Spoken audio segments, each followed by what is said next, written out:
Good evening. Welcome to a regularly scheduled meeting of the Waterville City Council. If anybody would like an agenda, I believe they are located right outside the glass door. Before we get started, I will ask Chairman Mayhew to please stand and lead us in the pledge. I pledge allegiance to the flag of the United States of America and to the republic which stands one nation under God, indivisible, with liberty and justice for all.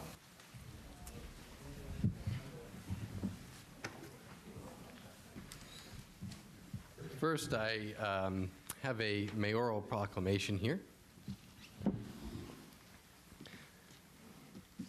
for Child Abuse and Neglect Prevention Month.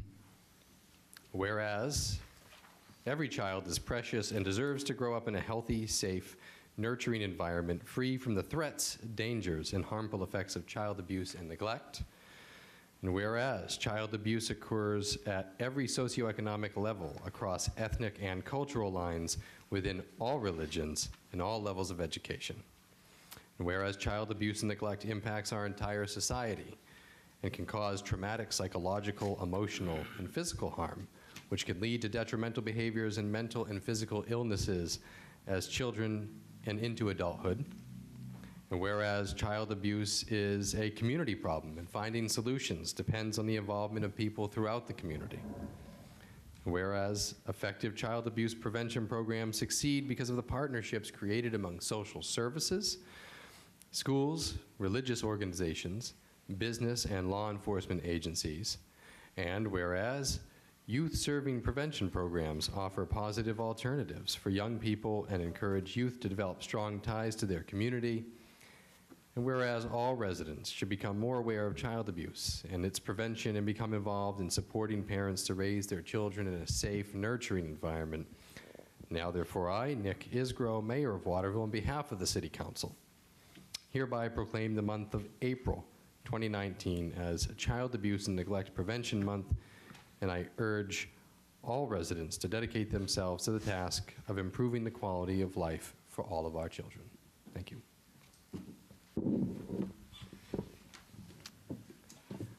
Next, we have the disclosure of conflict of interest. Is there any city councilor that feels they have a conflict of interest with any of the votes they will take tonight? I will be abstaining from Resolution 60, 2019 because it involves my employer, Colby College. Thank you. Anybody else? No, moving on. Approval of the consent agenda. Could I get a motion for the approval of the consent agenda? So moved. Second. Is there any discussion? All in favor? Moving on to unfinished business, Order 54, 2019. Somebody for title only, perhaps? Move to read by title only. Second. All in favor? Thank you. An order providing for approval of forfeiture. Can I get a motion to adopt? Motion to adopt. Second. Any discussion? Could I get a roll call, Patty? Counselor Morris? Yes. Counselor Bofia? Yes. Counselor Smith? Yes. Counselor Mayhew? Yes. Counselor Coelho? Yes. Counselor Tate? Yes. The vote is 6 in favor and 0 opposed. Next is Order 55, 2019. Move to read. Yep. Move to read by title only. Second. All in favor? An order providing for approval of forfeiture. Can I get a motion to adopt? The second. Is there any discussion? Could I get a roll call, please? Counselor Morris? Yes. Counselor Bofia? Yes. Counselor Smith? Yes. Counselor Mayhew? Yes. Counselor Coelho? Yes. Counselor Tate? Yes. The vote is 6 in favor and 0 opposed. Next up, Ordinance 56, 2019. An ordinance providing for adoption of a marijuana ordinance, be it enacted by the Waterville City Council acting as the municipal officers as follows, that the attached marijuana ordinance be adopted as prepared by the Marijuana Study Committee. Move to adopt. Okay, we had a second. Discussion on this. I believe there's some amendments that we must need to add tonight. Is that correct? Yes. Yes. Do you want to go first? Oh, you go ahead. Okay. So I wanted to update the council on the discussion we had in the last meeting of the committee. where we had a quite vigorous discussion of the issues that were raised in the last council meeting, particularly regarding the inspections by law enforcement officers. And so I am here to propose an amendment to page 7, section C, under the enforcement section, that the phrase of adult use retail establishments be added to the text so that it reads, law enforcement officers may at any reasonable time conduct on-site inspections of adult use retail establishments to ensure compliance with all applicable laws and conditions. And I wanted to explain the discussion that we had. There were several concerns about this applying to all of the kinds of establishments that were discussed in the ordinance. Medical marijuana establishments, because of the issues of medical privacy and the fact that these establishments are, in fact, medical locations. They provide medical services. The issue of grow sites, there are particular concerns about agricultural inspections, damage to crops and production that you have to receive special training for. And it was really decided by the committee that the major concern was the possibility of of violations that were occurring in adult use retail establishments. That was the primary concern. So we wanted to leave open the, or kind of insist that this be a site that law enforcement officers could reasonably conduct on-site inspections, but clarify that it was those particular establishments because of those concerns. If I may, is there a motion on the floor? Do you wish to have someone second it so we can continue discussion about the motion? Could I get a second on the motion for that amendment? Second to amend, yep. Yep. Okay, And I am. of course. Elaborate on, do you mind if I elaborate on that? So the committee took this back after the first council meeting on this, and like Winifred said, she presented this amendment, and I definitely approve of the amendment. This committee as a whole has just been incredible. I want to thank everybody that's a part of this committee, all the way down to to the council itself. We've had consultations with from the committee to the council, and back and forth again to make sure that all expectations are met, and definitely that's what I call this marijuana ordinance was a very much a creative and innovative ordinance of the meetings of very expert minds and law enforcement and everybody involved that has a stake in this business. I'm very proud of where the council is on this, where the committee is on this. I feel really good from a municipal standpoint that we've covered all the bases. The biggest thing is keeping medical marijuana facilities exempt from different things and giving them the protection they deserve with the HIPAA laws and the medical use part of it, privacy like Winifred had spoken about. At the same time, retail marijuana is still in the infant stages under state law. Very rough regulations haven't even been, there's so many rough edges around that we felt as a municipality with the state still in limbo about where they are on retail marijuana facilities and growing facilities and such as that. We were going to keep an open mind as far as local law enforcement and treat these establishments just like we would treat liquor stores, tobacco licensing, those sort of things, those kinds of establishments, and just have those kinds of things happen in the overall municipal regulation of those facilities. But we encourage these facilities at the same time to seek business here in Waterville, because this is part of why the ordinance is coming into play. It says we're looking at them to come in and obviously set up shop and create revenue and create a different resource here for Waterville. So those are some of the things that I can tell you.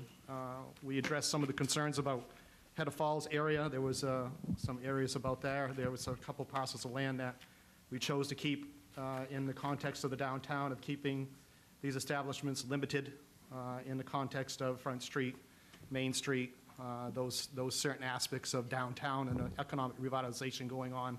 We really want to keep the establishments free from these areas until we look further down the road to see how these establishments are doing. We can always come back as a committee and amend again this ordinance time and again, and future councils can do this as well. So there's obviously some play in that as well, but I just really ask the council to support this amended resolution ordinance of the marijuana ordinance. I think it really covers a lot of bases, and I think it's a comprehensive study from a lot of different expert minds and intellect, and we did spend a great deal of time on this, and I want to thank the committee again and the council, and Phil, I believe you have some things to say, so you can go ahead and go. Hang on. We need to vote on this amendment because I believe Phil is going to propose a Yep. separate amendment. Is there any other discussion on this particular amendment by the council? I wanted to add a couple of points about the discussion we had. The first was to clarify that law enforcement officers, of course, will be able and expected to investigate complaints and all concerns about kind of reported misconduct in these sites, so this in no way kind of limits that ability. And the second is that we left open the possibility of amending this ordinance as we go down this road and see the results and what kinds of establishments are developed. And if we even discussed the possibility of Waterville law enforcement officers getting training on how to conduct inspections of grow sites at a future time, if it seemed like that was going to be something that was needed for the city. So this is definitely something that will grow and change as this business emerges in the city. Any other questions or comments from the council? We will open this amendment up for any questions or comments from the public. If you have a question or comment on this particular amendment, we just ask that you come up to the podium and tell us who you are and give us your thoughts. Okay, all in favor of the amendment? Okay.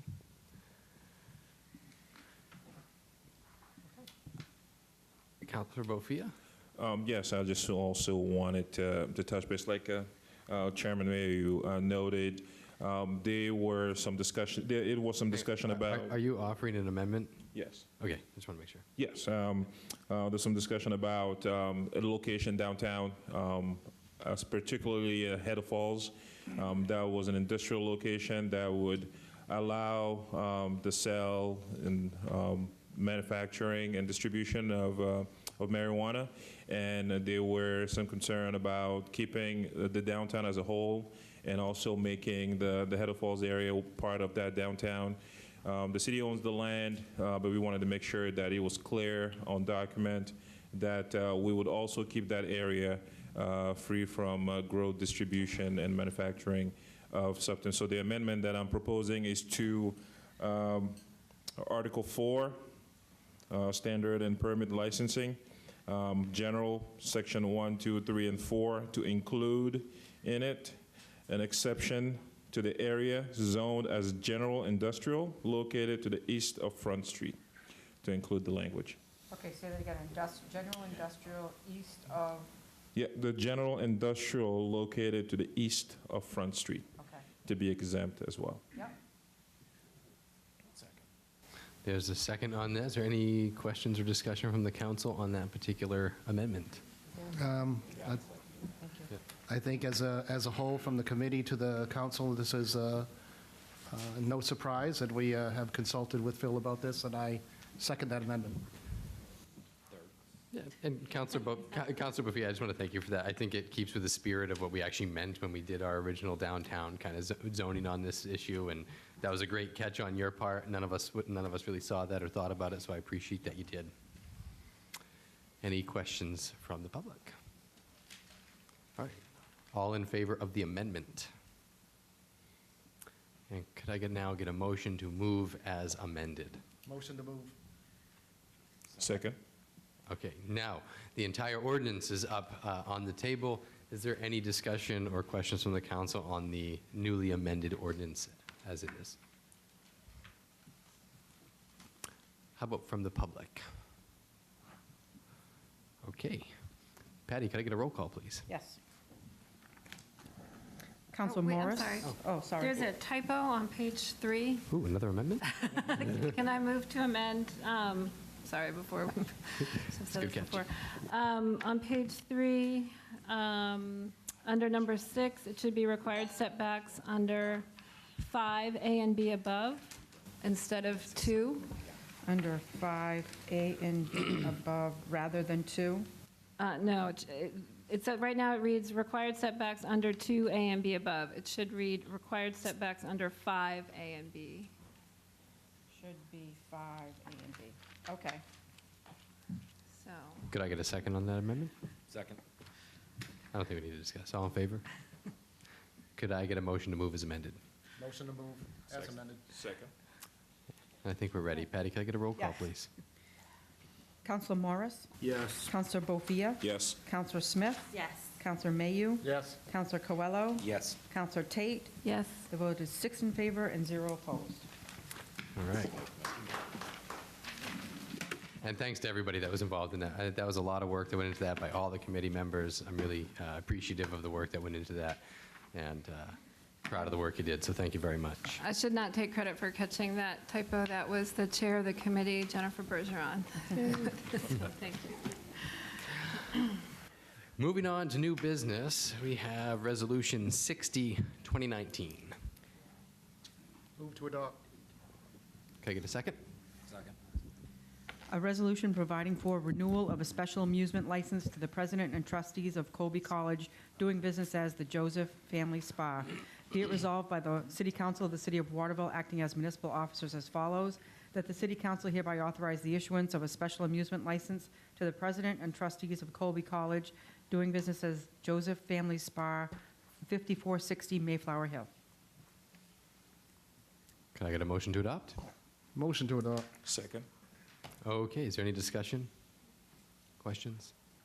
All in favor? Next up, Chief, you've been busy. Good. Order 61, 2019. Anyone title Move to read by title only. Second. All in favor? Thank you. An order providing for approval of forfeiture. Can I get a motion to adopt? Motion to adopt. Second. Is there any discussion? All in favor?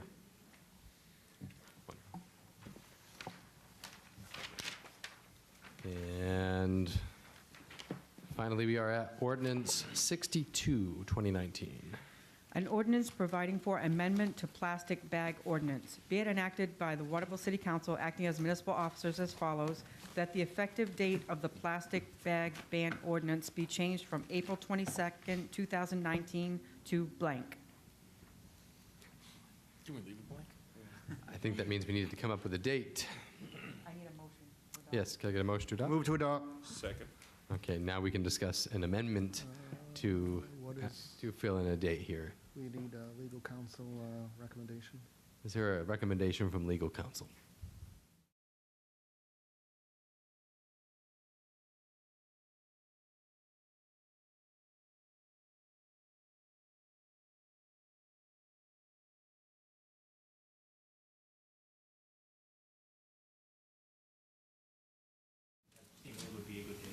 Can we just table it until that happens, until That would, issues happen?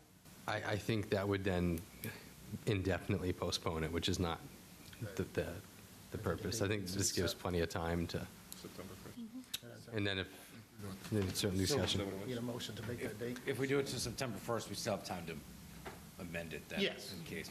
Yes. Okay. All right, could I get a motion to amend this to say from April 22nd, 2019 to September 1st, 2019? So I'd like to make that motion from Okay. April 22nd, 2018 to September 1st, 2019. Second. Is there any discussion? From the public?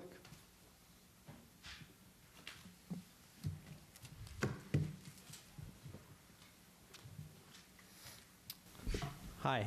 Do I have to say who I am?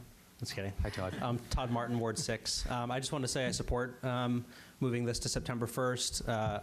When we wrote the ordinance, we wanted to give businesses enough time after Election Day, when it was approved by voters, to use up their supply of plastic bags, make the transition to paper, reusables, whatever. So I support moving this to September 1st. Thank you. Thank you. Thank you, Todd. Okay, we'll take a vote. All in favor? Oh, we got to move as amended. Can I get a motion to move as, vote on the We amendment? haven't voted on the amendment yet. All in favor of the amendment? And can I get a motion to move as amended? Motion to move is amended. Second. All in favor? Okay. We are now on to counselor updates. Is there any counselor that has an update? I won't be here next week. You do? Has to do with the city. What do we have to do with the city? Anything you want? Anything you want to talk Anything you wanna about? talk about? Counselor, Yeah. That's the what- floor is okay. yours, counselor. That's Sure. exactly what it's for. Go for This it. is your meeting. Just wanted to touch base and let the folks know that this council has been working very well, and I will say, as a first-time councilor, I would say it's been very pleasant. We have had a lot of collaboration between councilors. People are talking, ideas are flowing, and I really think that we're going to have a great year. And I'm really privileged to be able to work with all this with this group, and I look forward to doing an excellent work for our city. I think we all feel the same. Thank you. Any other counselor updates? All right. I have another one. Oh, you have another one. I have another one, Whoa. but that's to do with the city. So, See, you buttered me up first. as the board president for Habitat, we always look for folks to be able to provide a hand for the programs that we provide. Right now, we're in a phase where we're seeking donations for our programs. So if you know contractors or folks who are doing some remodeling or things like that and have some items that would like to donate to help us with our fundraising efforts, I really strongly encourage you to there's a flyer right in the back where the agendas are with our contact information. We would really love to hear from you. We do support quite a bit of the population in the Kennebec County area, and every little bit help that we get from our constituents and businesses and folks around the community help us a lot. So if you have, again, if you have some contact as far as contractors or just individuals who have some items that they would like to donate to our restore, we would really love to hear from you. Again, flyers are in the back where the agendas usually are. I have an update from on a former counselor. I would like to urge us to offer our collective congratulations to Jackie DuPont, the former counselor from Ward 7, on the birth of her son, Miles, on March 16th. Wow, all right. Everybody's doing great from what I hear. Any other counselor updates? All right, moving on to community notes. Community notes is a time where if anybody has something they would like to speak about or tell us about that was not already discussed in the agenda tonight, now would be the time to do it. We ask you to come to the podium and let us know who you are and what you have to say. And I see Mr. McAdoo ready to go. Hello, my name's Scott McAdoo. I'm a Waterville resident, and I'm also here on behalf of the Kennebec Mesconci Trails Board. If you guys remember last meeting, I said that I have a big announcement for the city. We had to do a few things. Well, the big announcement is Waterville's trail system, part of Waterville's trail system, is going to become part of the East Coast Greenway Alliance, which is, those you don't know, basically it's a big national trail that runs from Key West, Florida to Calais, Maine. Wow. And originally it was not going to come through this area. It's going to go, I think, like to Benton. It was going to bypass Waterville, but the Kennebec Mesconci Trails, we worked hard to actually get it to come through Waterville. Basically, to give you a rough idea of where the trail is proposed is going to come through, it's going to come off from Augusta through 201. Then it's going to turn onto by the Carter Memorial Bridge, come across Carter Memorial Drive, down Silver Street, then down through the concourse, down through Main, Temple, through the head of falls, and then across the 2 Cent Bridge, and then continue to the trails through Winslow. But this is actually, a big deal for our city to actually be included in a national trail system. And just to give you a rough idea, this is what on their pamphlet they have. It says the EG will provide muscle-powered users a safe trail connecting the cities of the eastern seaboard. This 2,600-mile off-road trail system, well, some of it is actually on-road, but system is the urban sister of the Appalachian Trail. It will be a pathway for the adventurers, for walkers, cyclists, skaters, skiers, equestrians, and people with disabilities. So, like I said, a lot of it's on the trail, but it's, a big national thing and big national for a city. If anybody wants to learn more about the actual Coastal Greenway Alliance, you can go to www.greenway.org.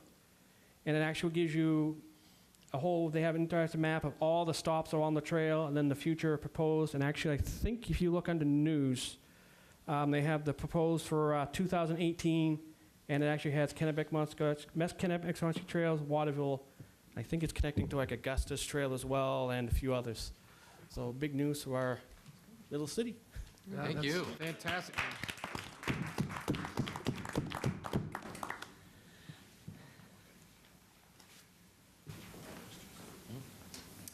Ryan Finch, Ward 6.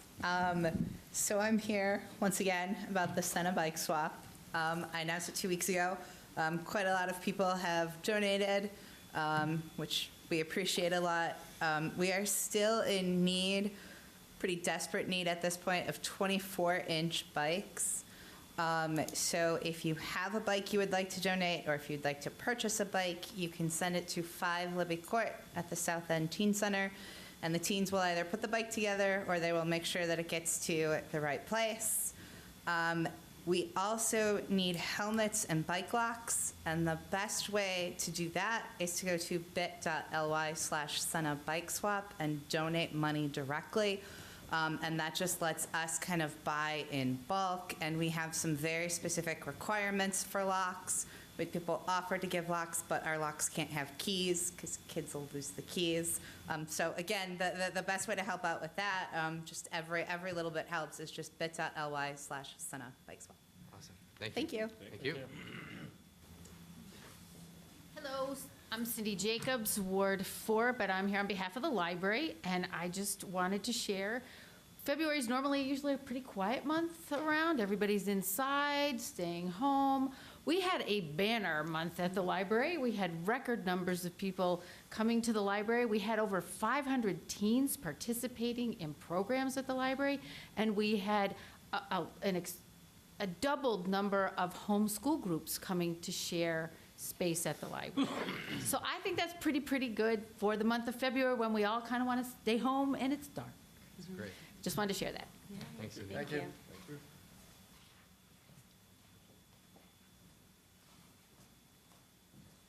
Hi, my name is Sarah Staffieri. I live in Ward 4. I've provided you with some materials that the clerk passed out earlier that I'm just going to refer to keep my speaking brief. So a couple weeks ago, I had the opportunity to testify at the State House in support of a bill, LD 798, which is an act to protect children's health through the overturning of philosophical and religious exemptions from children attending public school. This is going to be a very hard debate on this bill. It's still in committee. Who knows what it's going to come out looking like, or if it'll even come out this session. But while I was there, I had the opportunity to also hear Mayor Isgrove speak in opposition to the bill. And I'm not here today at all to criticize his testimony, because I believe it was your personal testimony. But I also felt there were points in time where it was confusing to me and maybe other people if his views were representing the majority of people in Waterville, and using the city stationery. And I think the representative asked him questions about if the city council had voted on it, and that made me think, is this something that even happens as a discussion at the city council level? I don't think that any of you would ever be forced to be voting on this as it is now, but I just wanted to bring to the table an opposing view from what Mayor Isgrove presented. He focused on families that would be negatively affected by the passage of the bill, but there are families like mine that would be immensely grateful for the passage of this bill. I provided my personal testimony that I delivered that day. For the audience here, my son is immunocompromised, and he relies on something called herd immunity, which is that 95% of the community members, meaning the community members within his school, need to be vaccinated to prevent him from catching fatal illnesses. And right now, there's nothing in the laws that protect children like my son.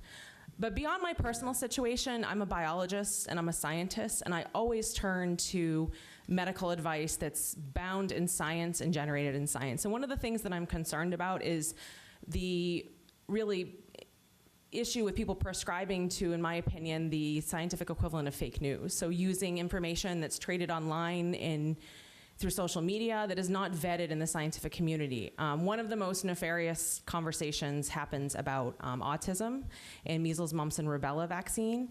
And time again, I feel like in the science community, the data's been there, there's no link. I gave you actually a very recent article in the New York Times that cites a scientific paper, 650,000 children over 10 years. That's more kids that live in Maine, New Hampshire, and Vermont combined. No causal link between MMR and autism. And so it's very hard because I feel like a lot of this information gets out into the community. People don't understand where to look to it. I will also say that, while I testified that day, the majority of mainstream medicine doctors that were there, the people that run Barbara Bush Children's Hospital, the doctors of the Maine Medical Center, the Maine School Nurses Association, the CDC, the Department of Human Health Services all support this bill. I think that if it comes down to sort of understanding what's going on in our community, if you think this is not an issue in Waterville, in our community, then you are wrong. I've included a data sheet that has the 2017-2018 immunization records. I am so sorry the script is so small.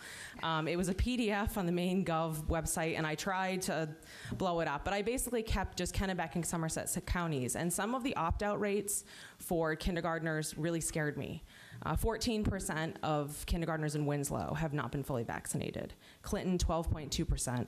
Fairfield, 11.4%. Kennebec Montessori, 15%. Temple Academy, 7.7%. These are all dangerous numbers. Anything above 5% were in prime for an outbreak. And those outbreaks that I'm speaking of don't even affect my son. They may affect children that survive cancer, staff and faculty that have survived cancer, people with allergies, people with immune conditions. Jackie's son, I saw him today at daycare. Our children share the same daycare. The only thing that protects him at his daycare from catching one of these diseases is a half wall in between his room and the next kid's room because he's too young to be vaccinated. So this is a real issue, and I just want to make sure the information is out there. I've included my email address on this if anyone has any questions. Okay? Thank you.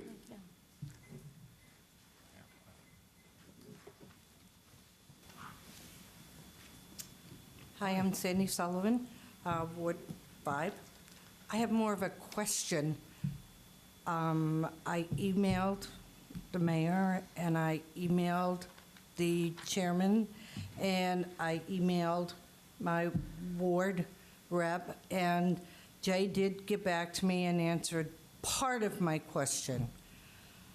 I was very confused at the last council meeting over who is and who isn't allowed, first off, to sit on committees that do ordinances for the city, and also on who is allowed to speak at council meetings. And understand, I'm not for or against anyone. Mm-hmm. But one person, the first word that came out of their mouth was they were from Winslow, and then someone who may or may not have lived in Oakland was tried to be shut down. And so what are the parameters for who can speak at council meetings? Will anyone answer me? Did I give you any clarity in my email? Because I know that I responded. You didn't email me. I sent it. You and I Facebook messaged, and, and actually, I let you know, I had not even noticed that from my kind of seat until you brought it up, and it was certainly a cogent point to the conversation. We do not have, at this time, as far as I know, any written rules that say who is allowed to have a commentary on that, which is why I certainly try to give Mr. Andre the same flexibility we gave Ms. Bergeron that evening. No, Mr. Andre it was demanded of him his Waterville address before he was allowed to speak. I'm telling you how I'm always speaking on behalf of myself, not. And like I said, I'm not standing up for him. He's a big man, he can stand up for himself. Yeah.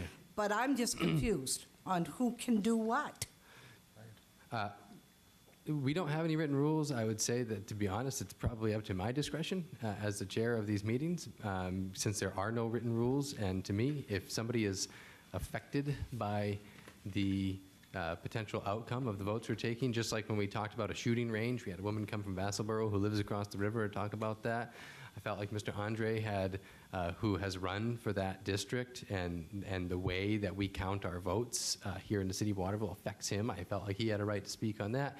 And Ms. Bergeron, who is on the committee because she has owned and operated and does business here in the city of Waterville, that ordinance affects her business. And so to me, if what we're doing is affecting the life of somebody else, I feel like that person has a right to come here and speak.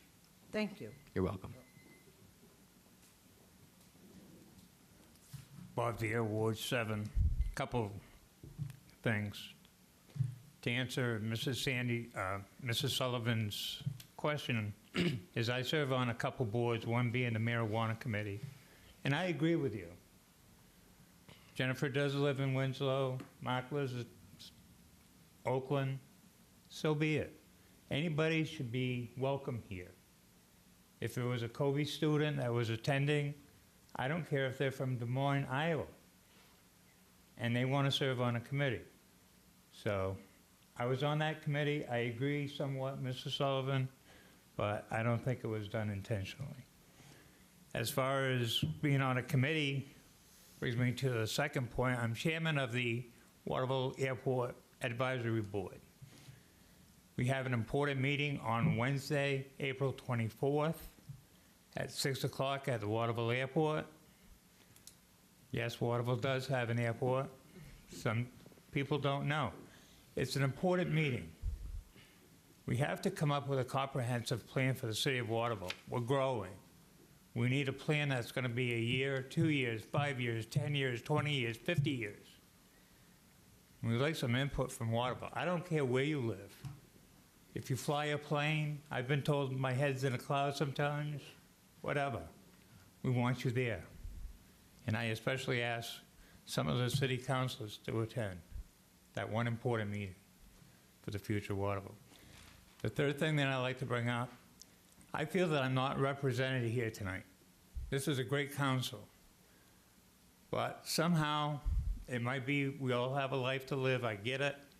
Might be a personal reason, but I think at the beginning of the meeting, somebody should say, Ward 7 Eric Thomas is not here tonight. His seat is vacant because of personal reasons. Just something that, hey, the guy's playing pogo. No. We should, as citizens of Waterville, we should know where our councilors are. There's only certain meetings, 24 a year. That's what we vote you here, to be here tonight. There was 2 important issues tonight. And I feel that my ward wasn't represented. Thank you. Thank you. I'm Charles Spool, and I live in the South End. And I told my wife that last meeting that she had said to Andrew not to talk. And I told her that the girl from Winslow, they let her talk a couple of times.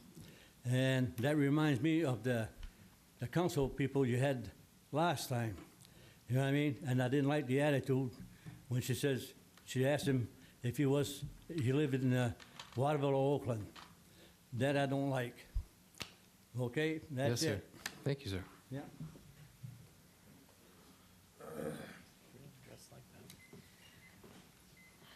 Hello, Julian Payne, Ward 5. I think it's a sad day for the community in America when a civic leader of Waterville can't go to Augusta and freely speak without being questioned whether he's speaking as the mayor or a private citizen. I think maybe before the meetings you should just say disclaimer, not endorsed by, et cetera, but it seems like those kind of attempts are aimed to silence people being involved in going to Augusta. Obviously, we know that Nick doesn't speak for the community when he's going, or probably half of the council. But if more people actually went and gave it their time and got involved, we would be in a much better situation. Obviously, your argument was effective because I didn't like it, so keep up the good work. And I've spoken to many nurses in the medical profession that are completely against vaccinations, so it's not necessarily split with with the medical profession all down one side. But when we start debating what stationery people are using, I know it probably wasn't your job stationery, so, but it's kind of just stifling what democracy should be in this country, and it's a sad state of affairs.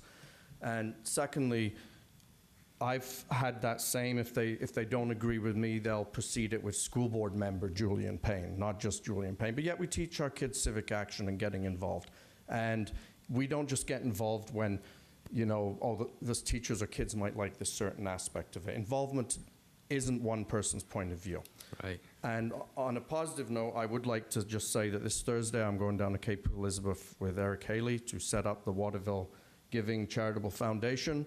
And a disclaimer, this was not written on school board paper. Thank you. You're welcome. And just for clarification, when I go down to Augusta, I do try to clarify with any committees that I'm testifying, because there are some cases in which, like at Bangor, where the mayor is actually selected by the council. And so in that case, there would be a need for permission from the council to speak. In the case of me, I am popularly elected in the same way that Janet Mills is popularly elected. So when I speak in my role as mayor as I choose. However, I do try to clarify that I am not speaking on behalf of the Waterville City Council and that they have not, whether they have or have not voted on anything. In this particular case, to answer your question, ma'am, I had a lot of feedback that was pretty one-sided, so I chose to use the Waterville letterhead and speak in that role. I realize that, I mean, it may not have been speaking of you individually, but I appreciate that you had the opportunity to come here tonight and give us your side of things.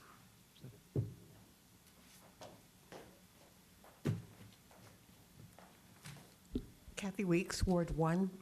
First, I would like to say to Chief Massey, your job every day in the streets of Waterville, just with the drug issues we have many people praying for you and your staff because it is overwhelming. And we've been told we're number one, we're over Lewiston's problems now.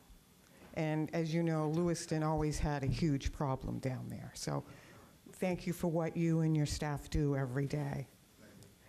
I feel we're very privileged to have Mr. Isgro represent us in Augusta.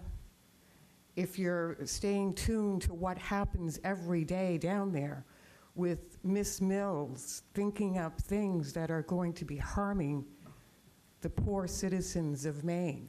You know, tomorrow, once again, we're talking about this tax on fuel. I'll be there. Thank you. 1 o'clock, Cross Center, room 211. There is another bill that will probably be discussed before that, so you could be there a little while. You know, if it isn't that, it's she's still rampant on murdering children with the abortion issue. So we need to keep fighting. I thank you for your courage and for standing up for what is right and ethical. I also was very appalled at the way one of the Maine residents was treated at this last city council. Very rude with the comments and the laughter. Mr. Andre cares about what's happening in the city of Waterville and what is happening with the bag ban, which, let's face it, it's really not about plastic bags. It's about controlling our lives. Between that and the way the voting has been taking place. So let's just have a little more professionalism. And the last thing, I would like to commend this person who I've been told is really getting crucified, like all of us, Elizabeth Leonard, and the wonderful article she wrote about Waterville revitalization. And her main point is, yes, it will be wonderful to have the boutique hotel and the 5-star dining, but what about the Waterville residents? What is happening to them? And again, I know she's paying dearly for this article, but if you haven't read it, I would encourage you to read it. And I need to remind everyone, you're on this council to care about the Waterville residents and not your own agendas. So, especially with budget season coming up As you know, we cannot afford even one more dollar in taxes. And I am proud to say that Ward 1 councilor is really taking this very serious and cares about Ward 1. So thank you so much.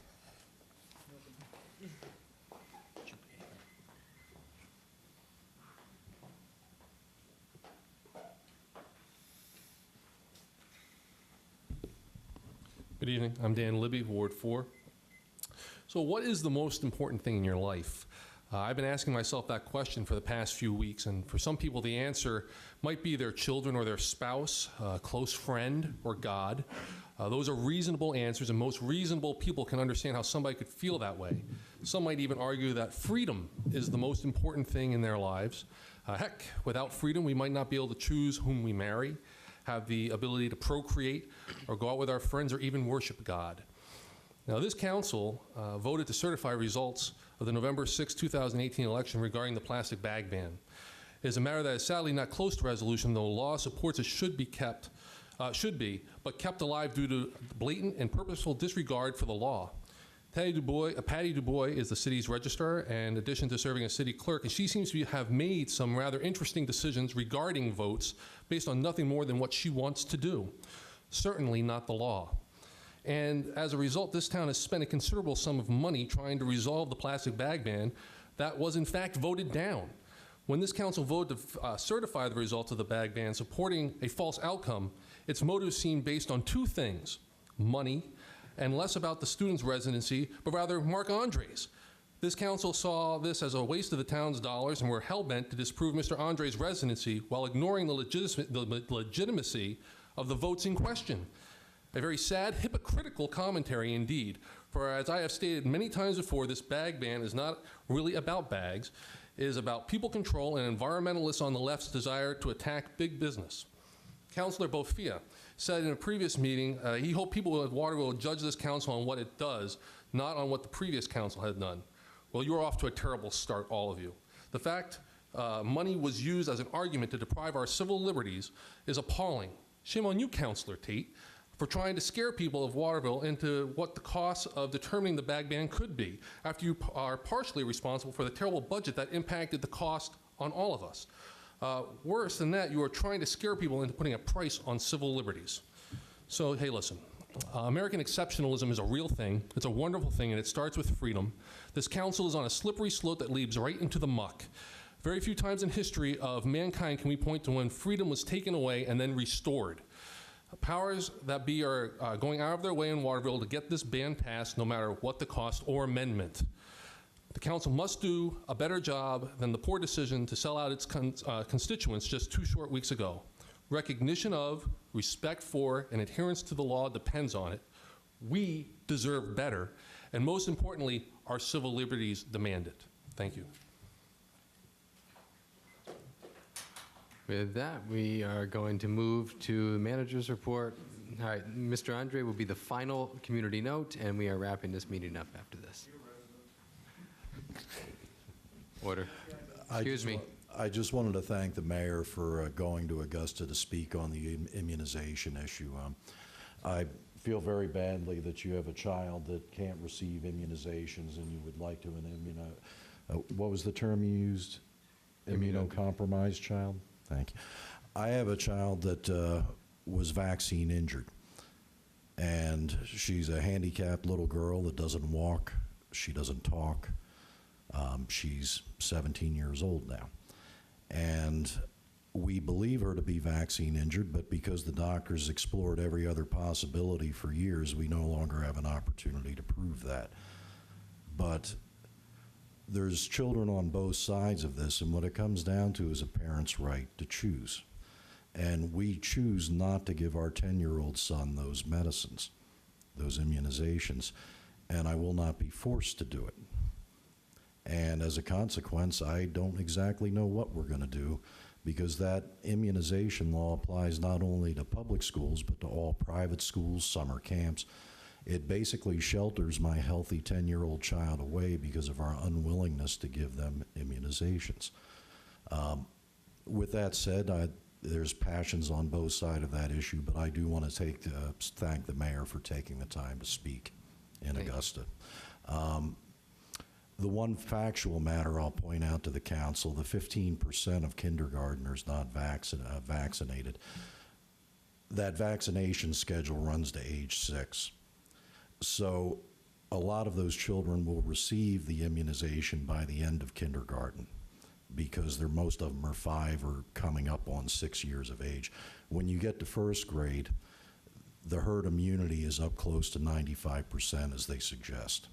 But the reason that number is tainted is because it hits the children in the middle of that immunization schedule where they haven't yet received the vaccine when they begin kindergarten, but will receive it by the end. But thank you. You're not here for Mike's manager report, are you? Dan, I'm looking at you. That's funny. Do we have a clerk report? Can I get a motion to adjourn? Motion to adjourn. Second. Thank you.